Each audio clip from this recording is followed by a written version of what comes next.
So let's now proceed to the first speaker. We've changed the order a little bit to accommodate Hazel Brasington. So Hazel comes to us from the firm Norton Rose Fulbright. In fact, she originally comes from England. Her area of practice is maritime and shipping law. And if you think of it, that is quite a neglected area, given that Australia is an island continent.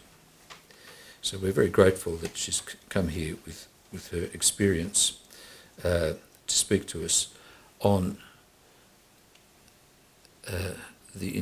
on a serious industrial relations problem, namely the over-regulation of coastal shipping, which commenced in 2012 with an act which was called, with an Orwellian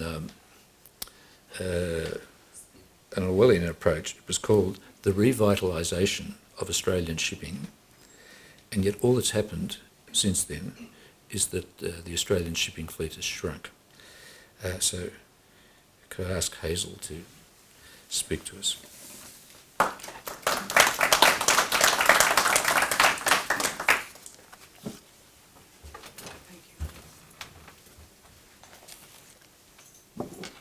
Thank you very much, Adam. Thank you all. Thank you for the chance to speak to the Society today. Teresa Lloyd was originally slated to give this talk. She's the Executive Director of the Maritime Industry Australia, so I'm attempting to fill her shoes. Shipping, as Adam has indicated, has always been extremely important to Australia, and the skills of the seafaring workforce also. Australia is not alone in regulating coastal trading. Has anybody heard the term cabotage? I mean, cabotage in the shipping context, obviously, it derives from a French word, caboter, to sail along the coast in the pursuit of cargo and commerce from port to port along a coastline. The regulatory levers of choice in this area are asset ownership, building, crewing, tax, and subsidies. And the USA's Jones Act is a benchmark at one end of the regulatory spectrum. It was recently endorsed by Congress again, and I thought this was quite interesting. These were the comments from a senator who introduced the measure. And he said that for almost presidents from both parties have supported the Jones Act, including Presidents Obama, Bush, Clinton, and Reagan. We have had 4 presidents from both political parties over a 3-decade span backing and reinforcing their support of the Jones Act.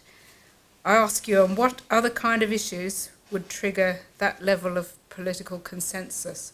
So that's the perspective in the US, which is strongly nationalistic and protectionist of its coastal shipping. How did we get to where we are? Well, Part 6 of the Navigation Act was introduced in the early 20s. The Navigation Act itself is 1912 legislation, closely based originally on the English statute of the same name. The reason for bringing in that protection was a combination of challenges faced by the shipping industry and a sense of the strategic importance and concerns about defence of the realm. The Navigation Act position did have the effect of making licensed vessels, vessels had the benefit of license to conduct that trade, less competitive with international permit vessels, and of decreasing the number of licensed vessels operating on the Australian coast. There was then an active decade of reform in the 80s with the introduction of the Ships Capital Grants Act and other measures designed to promote investment in Australian flagged shipping. This did have the effect of increasing investment in Australian shipping and a fleet, but from the mid-90s that tapered off, and Australia did see a gradually diminishing and ageing flag presence in both international and coastal trades.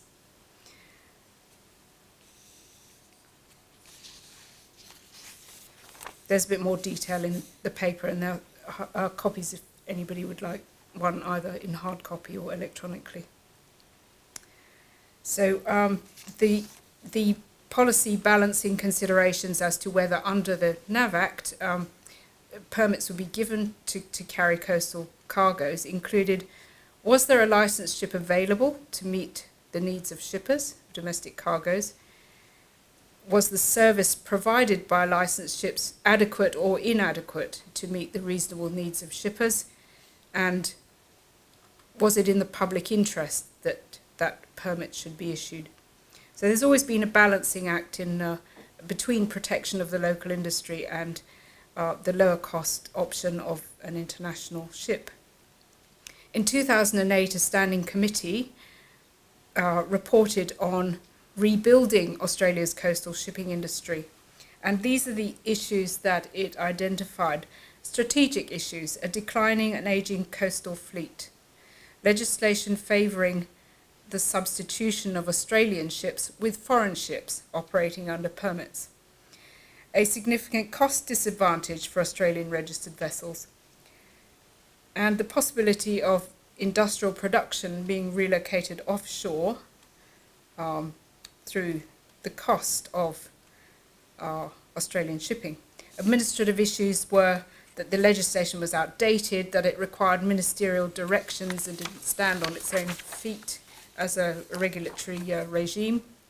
Also, the ageing workforce and insufficient recruitment and training to serve the land-based operations and industries that draw from maritime seafaring skills. So there was the standing committee made a number of recommendations, and those are summarised in the paper, but I won't take time to detail them all. Then we came to, through a slow gestation to the 2012 reforms, which did pick up some of the issues identified by the 2008 Standing Committee. So Minister Albanese released a discussion paper that outlined, obviously, the difficulties and identified an objective of providing opportunities to increase Australia's participation in international shipping, to create more opportunities for Australian seafarers, and to secure the necessary maritime skills base for Australia.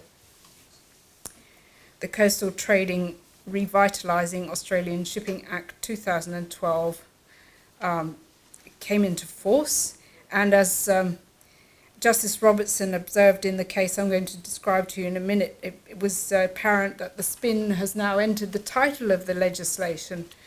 It was passed in order to create a licensing system that advantaged Australian ships by giving them unrestricted access to coastal trade, but also, critically, the opportunity to contest or compete with international ships or foreign ships for coastal voyages, so that only after this process of contest and administrative adjudication would a foreign ship be given a permit to trade on the coast, a temporary licence to trade on the coast.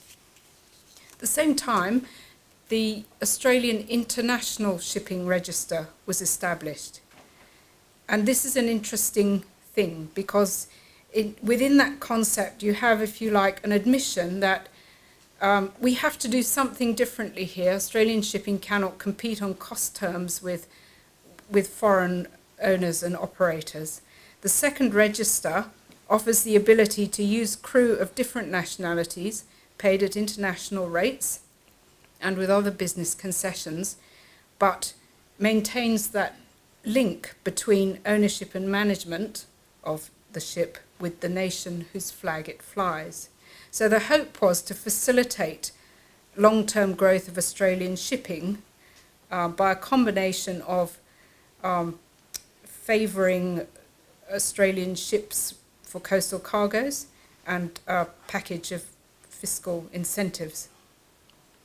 So the outcome, as Adam's already summarised, was in fact the users of coastal shipping services found the procedures in the Act inflexible, its administrative and reporting requirements burdensome, and the per voyage cost of delivering cargoes on the Australian coast using Australian wages and conditions markedly increased the operating costs of certain affected industries. And you probably recall reading about sugar, cement and alumina in this context. And those are instances where it's actually cheaper to bring in a foreign cement cargo from Asia than to move a cargo around the Australian coast. So the other aspect to it was that, unfortunately, the fiscal incentives package was not at all competitive with the tax-advantaged and, frankly, high service environment offered by other maritime jurisdictions. I was at an industry consultation in Canberra shortly before the package was introduced to Parliament, and heard a number of specific and well-detailed proposals put forward that would have enhanced the competitiveness of this fiscal package, and all of which were ignored. And I think although I don't know this from my own conversations, I understand that it was Treasury opposition to those proposals based on the loss of what Theresa Lloyd describes as phantom revenue. In other words, why worry about losing revenue until you've actually got some activity that's generating revenue? So it was, in my view, a sorry piece of oversight or resistance to what might have been a much more effective package. I know amongst one company that is a client who were actively considering looking at the incentives and did they measure up, and they concluded they didn't. One key reason is the treatment of dividends, which prevents the benefits of operations from flowing through to shareholders and keeps Australia uncompetitive for ship owning and operating activity. There's some more details in the paper. Now, quite apart from the Coastal Trading Act and the cognate package of legislation, in the meantime, 2010, the coverage of the Fair Work Act was extended by regulations to foreign flagged ships operating in the Australian economic zone. So we're talking about waters extending out 200 nautical miles from the coast. These regulations were extended so that the Fair Work Act has jurisdiction within the exclusive economic zone. And the consequence was that the Seagoing Industry Award Part B applies to foreign ships as soon as they enter Australia's EZ on a coastal trading voyage. What this means is that wages and entitlements under Part B of the Seagoing Industry Award must be paid by those foreign owners or prorated, and the outcome is, in my view, an intervention that doesn't benefit Australians or achieve any clear policy outcome. It imposes a massive compliance burden on ship owners and is consistent with Australia being seen as a costly, unpredictable and burdensome place to do business. The first test case on the Coastal Trading Act was CSL Australia and the Minister for Infrastructure and another. I represented the and another, who was Rio Tinto Pacific Aluminium. The objects of the Coastal Trading Act were considered in that case, and there's a discussion in my paper about the conclusions that were reached at first instance on appeal. The guts of it being, would a delegate misconstrue the objects of the Act by taking account of the economic interests, profitability and costs of shippers and receivers of cargo?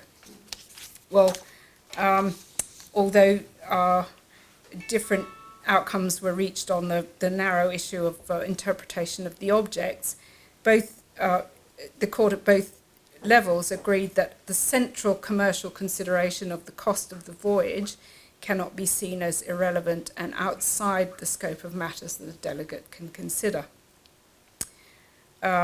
So we can't have a state of affairs whereby an inefficient ship is favoured at a high cost to local industry, and that is somehow a matter that a delegate is not entitled to consider in the public interest. So in summary, the broad state of affairs at the end of that litigation indicated a Coastal Trading Act that created a very difficult mandate for decision makers, a great deal of uncertainty for the planning of supply chains, no prospect of a coastal shipping trade burgeoning with new Australian ships or enhanced training opportunities for Australian seafarers. It's a very broken system, and legislation was introduced this year with a view to simplifying and improving some of the least workable aspects of it, such as shortening the time frame for permit decisions, removing a requirement for the application to be for 5 voyages, which is inflexible in the extreme and not adapted to the needs of cargo shippers and receivers. The Senate committee that reported into this legislation noted these comments of crystal mining with approval. The last 30 years of reviews demonstrate the objective of a viable and sustainable Australian flag coastal shipping fleet is receding ever further into the distance.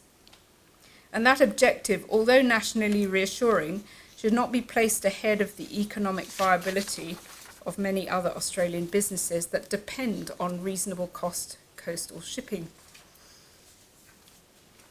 The committee noted that the existing legislation is inadequate, has failed to revitalise the industry, indeed perversely has facilitated its continuing decline, making it more economic to import goods than to ship them locally. There are now fewer Australian vessels, less reason to use them, and more impediments to prevent shippers from making efficient and rational transport choices. This last week, on the 25th, that bill was voted down in the Senate by 27 to 31 votes, and also it should be noted the Senate committee was divided. It did not produce a unanimous report. So the really interesting and important question is what comes next. And I've thought long and hard and spoken to a number of my industry contents to try and reach a view on. I mean, I do believe that participation by Australian labour in shipping is important and of benefit and achievable, and I put in my paper some ideas as to how we might get there. The very first in the list in my thinking is what I've described as a new mindset, because I've seen grievous illustrations of what I can only call sort of toxic workplace practices and environment on board vessels.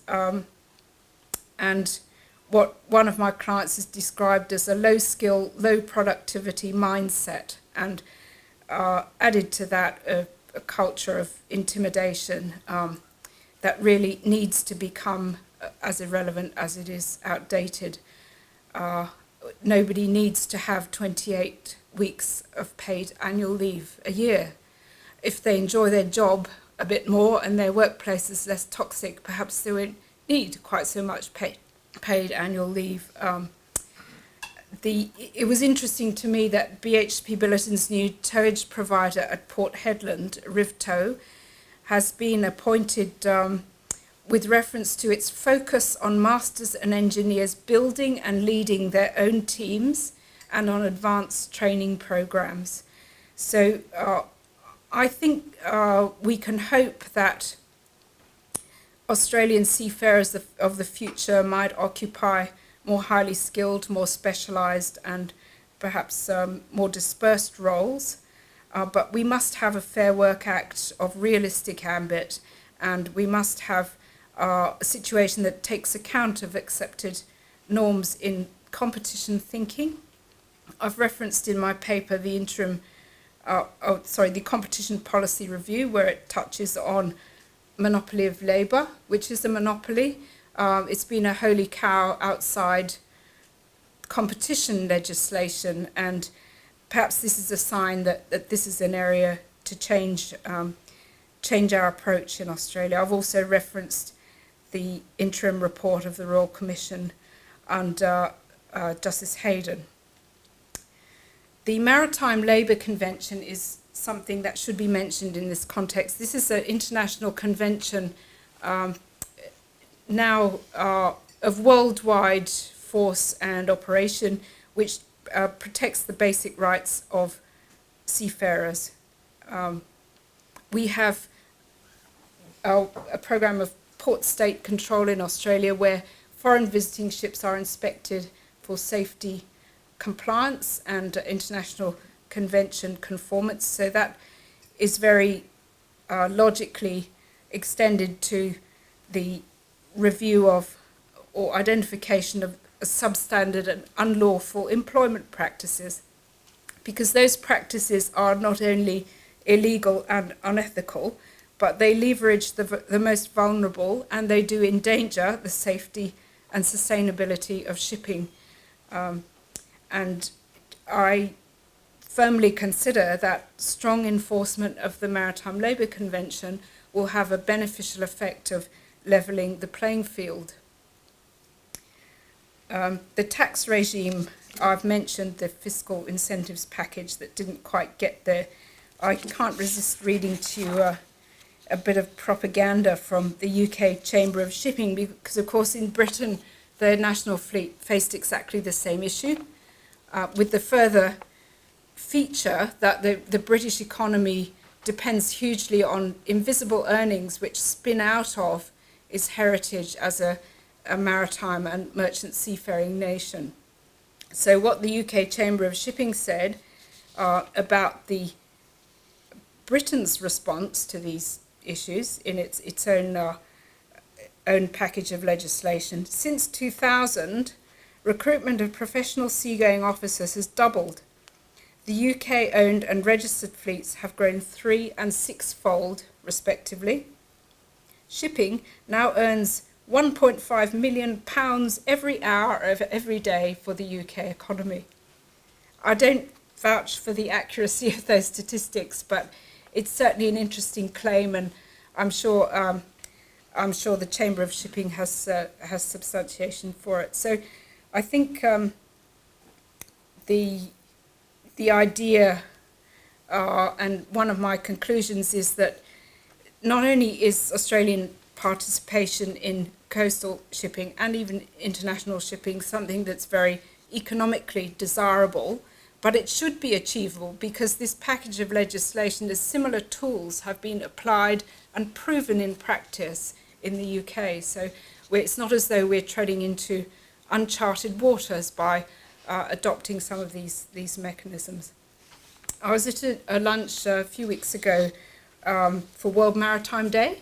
We were addressed by the new Chief of Navy of Australia, Vice Admiral Tim Barrett, and he expressed some very interesting thinking on the potential for new naval-civilian partnerships. He sees this as a way of refreshing and modernising naval recruitment, for offering upskilling opportunities and contributing to the workforce needs of maritime industries. And there are obviously many and varied, including port and cargo operations, offshore oil and gas, deep sea mining. This is the next resources boom of the future, exploring the resources on and beneath the seabed. Port administration, ship agency, ship husbandry, crewing for towage, dredging, tugs, launches, offshore support vessels, marine insurance and marine surveying, to give some examples. So in Britain, the formation, again, tried, test-driven in Britain, a fleet auxiliary has been a key element of successfully reversing the decline in British shipping, and in particular intake and training of new seafarers. So a fleet auxiliary in the British example answered a basket of policy objectives in one move, that is workforce, defence strategic, in Australia the disaster response element for extreme climate events and so on, and also advanced technology, because you probably are aware, certainly those from Western Australia, that Australia has a wonderful advanced technology high-speed vessel construction capability. We are selling successfully to the US Navy leading new generation technology fast vessels. Surely wise policy would exploit that resource together with our need as a country, that is our shoreline and geography, as a unique combination that places us with an opportunity to excel. Another feature that I've mentioned here is the infrastructure context, because again we can look to Europe for some initiatives that have proved successful in something called the Motorways of the Sea project, which is designed to take cargo off the roads and onto short sea shipping routes. And as I've thought about this issue and discussed around my circle and contacts, it does seem to me that a new equation could certainly emerge in which regional ports could become connected and coastal shipping routes seen as an extension of the road network to take a heavy traffic off the road and reduce the need for enormous expenditure on infrastructure projects. A word about containers. There is a division in the shipping world between bulk and container shipping. Container shipping is irresistibly moving towards something called hubbing. That is, you have a few ports where high volume of containers is moved between the hub ports, and all other ports become subsidiary, or what they call feeder ports. So there is a realistic prospect, I think, that Australia may end up with just one or two container ports, and the other ports will just be feeder ports. This does create a great need for coastal shipping movement of containers, and within that need, an opportunity that could be taken with decisive action of government. So my conclusion is that I believe Australia is in a position to act in a forward-thinking way to make Australian labour participation on the coast a reality, and better still, a point of future economic growth. And one of the encouraging features of the, I suppose, I'll call it legislative fiasco of the past couple of years has been the intensive engagement of a wide range of stakeholders, and I think that will continue. And, indeed, the press releases that I have seen following the failure of the bill in the Senate all indicated from all quarters, after we got all the bluster out of the way about how bad or how good it was, that the one thing we need to do is to not stop now, but we need to actually come up with something more effective in place of the bill that's failed. So again, I'd like to thank the Society for the chance to speak to you today, and happy to have any questions. Thank you very much.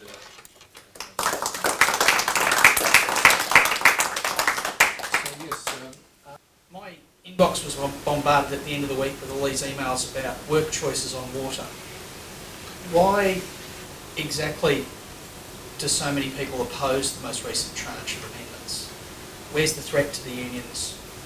What are they defending? I mean, they're defending the status quo of what Albanese put through that you were talking about before, but why exactly do they feel threatened by the current tranche of reform? They feel threatened because under the bill that failed, a ship would get a permit very easily, much more easily. It did away with that sort of contest business, and there would be obviously a requirement. You couldn't be on the Australian coast the whole time, because 50% of the time you have to be an international ship before you could qualify for a license to do the coastal movement. But take away that most favoured status in terms of having to justify that you met this objective, this insanely drafted objective of a framework that promotes the economic interests of it. Now, I'll read it to you. It's the most bizarre piece of drafting, but that the Coastal Trading Act did make it harder for foreign ships to carry coastal cargoes. So now it would be quite possible, say, for Alcoa to shift its alumina between WA and Portland on a foreign ship. That's why we have, well, also because the Portland, the vessel is old and needs to go to scrap, but that's why the vessel is scheduled to be sent off, or was, but is now picketed down at Portland, and the simple reason is that we're much easier and cheaper for Alcoa to move their cargoes and feed their smelter with the use of foreign ships. And I can't resist telling you this story because it's a good one. The Port of Portland had their Christmas drinks party on Thursday night, and they're obviously enjoying the spectacle of this protest down on their wharf from day to day, and they do genuinely feel for the concerns of these workers who will lose their jobs. That's not a good thing to happen, and they understand the personal position of these workers. My friend down in the management of the Port of Portland offered two of them a job, and they knocked him back. They didn't want it. Yes, Todd. The British government is drastically downsizing its armed forces. You made a mention of something naval relating to the auxiliary small ships, doing lots of nice things. Did I over-focus on the fact that they might be able to employ some ex-Navy people on there, or that was just an incidental wording in your report? In other words, are they sailors that they're dismissing? Are they trying to feed them into their non-military shipping? I wish I could answer that. The plain answer is I don't know. I think there is hope that those naval seafarers could be redeployed in civilian jobs because of the increased opportunity created by British Second Register. But the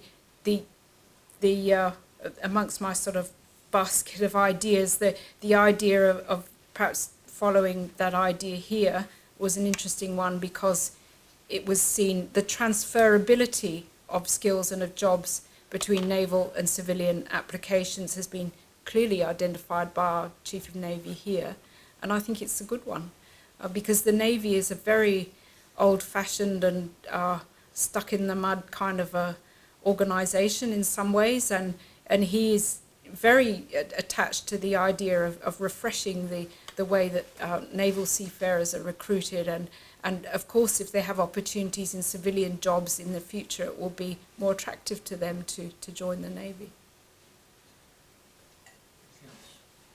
Can I just ask a question? Second time round when this problem is going to be tackled, will it be with the same deal as before? And secondly, does the change of Prime Minister or any of the ministers in this field, is that going to make a difference? I hope it will, because I think what's required is clearly a relook by Treasury at the objections to improving we've got to do something more than just solve the, if you like, administrative problems of temporary licenses. That's okay, it's received a lot of press, but just become a sort of competing argument, an argument between two competing domestic interest groups, whereas the picture should be a lot bigger than that. So Treasury needs to relook at it, and I think certainly there is a proposal doing the rounds, but it's still very early days, so it's not clear what shape that proposal will take, but it will be a more wide-ranging proposal that will deal with other aspects. Well then, yes. What you've spoken about is quite interesting, but what I'm surprised about really is that there is such an interesting story to tell here about how jobs are being basically moved overseas. People are going to foreign suppliers. Now, I don't have any opposition to free trade and people going to foreign suppliers, but the reality here is that it's a product of our coastal shipping laws. And it's interesting to me that we can't make, that not more has been said about what amounts to industry protection or a tariff on our products, essentially. And yet, I don't know, is there a means of quantifying the economic cost or how the industry has dealt with these issues? Or surely it can't just be a couple of stories here and there, here in the newspapers, that it's cheaper to ship from one place to another. What is it in dollar figure terms? Different people have done their modelling, and I'm not sure I believe any of them. But there is clearly, well, first of all, there's